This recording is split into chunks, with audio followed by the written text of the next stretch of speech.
Price அல்லாஹ். தேவனுக்கு மகிமை உண்டாவதாக. ஆண்டவரும் இரட்சகருமாய் இருக்கிற இயேசு கிறிஸ்துவின் இணையற்ற நாமத்தினாலே இந்த கால வேளையில் உங்கள் யாவரையும் வாழ்த்துகிறேன். இந்த நாளுக்கான தேவனுடைய வார்த்தை நாகும் 1வது அதிகாரம் 7வது வசனம்.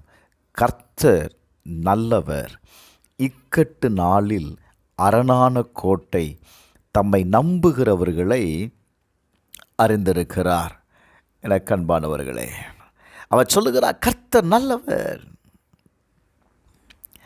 இந்த நாகும் எழுதப்பட்ட காலத்தை நீங்கள் கவனிக்கும்போது அது ஒரு பயம் நிறைந்த காலமாயிருந்தது.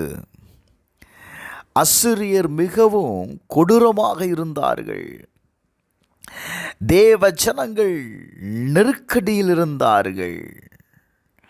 நெருக்கமான சூழ்நிலையில் இருக்கும் பொழுதுதான் இந்த வசனம் பிரகாசித்தது. நல்ல கவனிங்களேன். கர்த்தர் நல்லவர். நமக்கு நன்மை செய்கிறதுனால அவர் நல்லவர் அல்ல. அவருடைய இயல்பே நல்லதுங்க. மனுஷன் மாறினாரும் அவர் மாற மாட்டார். நிலைகள் மாறினாலும் அவர் மாற மாட்டார். வேதம் சொல்லுகிறது அவர் மாறாதவர். இரண்டாவது, துன்பத்தின் காலத்தில் பிரைஸ் அல்லாஹ் அவர் அரணான கோட்டை என்று எழுதப்பட்டிருக்கிறது. நம்ம என்ன நினைக்கிறோம்? துன்பம் வந்த உடனே தேவன் தூரமாக இருக்கிறது போல நம்ம நினைக்கிறோம்ல. என்னை விட்டு ஆண்டவர் தூரமாக இருக்கிறார், என்னை கவனிக்கிறதில்ல, எனக்கு உதவி செய்கிறதில்ல அப்படின்னு நினைக்கிறோம்.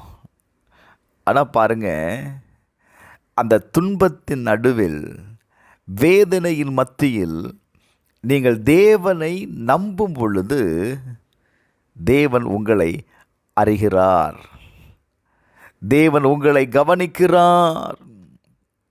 பிரைஸ் அல்லாஹ். அந்த அறிந்திருக்கிறார் என்கிற வார்த்தை என்ன தெரியுமா? அவர் உங்களை அன்போடு கவனிக்கிறார், உங்களுக்கு ஒரு பாதுகாப்பை அளிக்கிறார். உங்கள் கண்ணீரையும் உங்கள் பயத்தையும் உங்கள் இதய வேதனையையும் உங்கள் தேவைகளையும் அவர் அறிந்தவருங்க. அவரை நம்புங்க. எல்லா காலங்களிலும் அவரை நம்புங்க. நீங்கள் கர்த்தரால் அறியப்பட்டவர்கள். தானியேல் சிங்கக்கவியில் இருக்கும்போது கர்த்தர் மேல் நம்பிக்கை வைத்தான். தேவன் அவனை அறிந்தார், கர்த்தர் அவனை உயர்த்தினார்.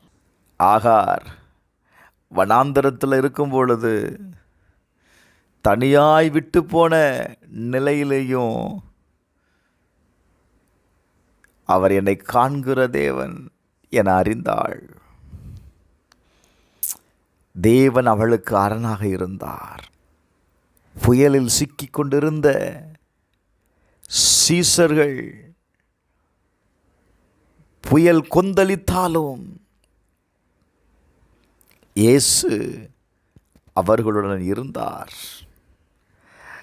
அவர் கவனித்தார். என்ன நடந்தது?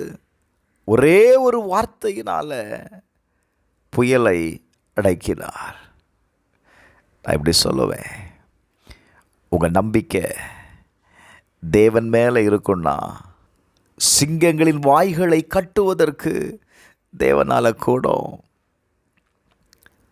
வண்ணாந்தரத்தில் வழியை திறப்பதற்கு தேவனால் கூடும். உங்கள் வாழ்க்கையில் வீசப்படுகிற புயலை அடக்குவதற்கு தேவனால் கூடும்.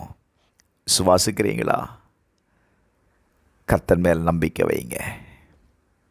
எங்கள் பரலோக பிதாவே, இயேசுவின் நாமத்தில் ஜெபிக்கிறோம்பா.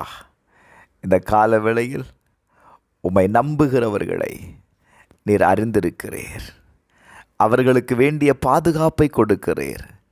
அவருடைய வாழ்க்கையில் வீசப்படுகிற எல்லா புயலையும் கர்த்தர் நிறுத்துவதற்காக நன்றி செலுத்துகிறப்பா. அற்புதங்களை செய்யுங்க. இயேசுவின் நாமத்தில் பிதாவே, ஆமென்.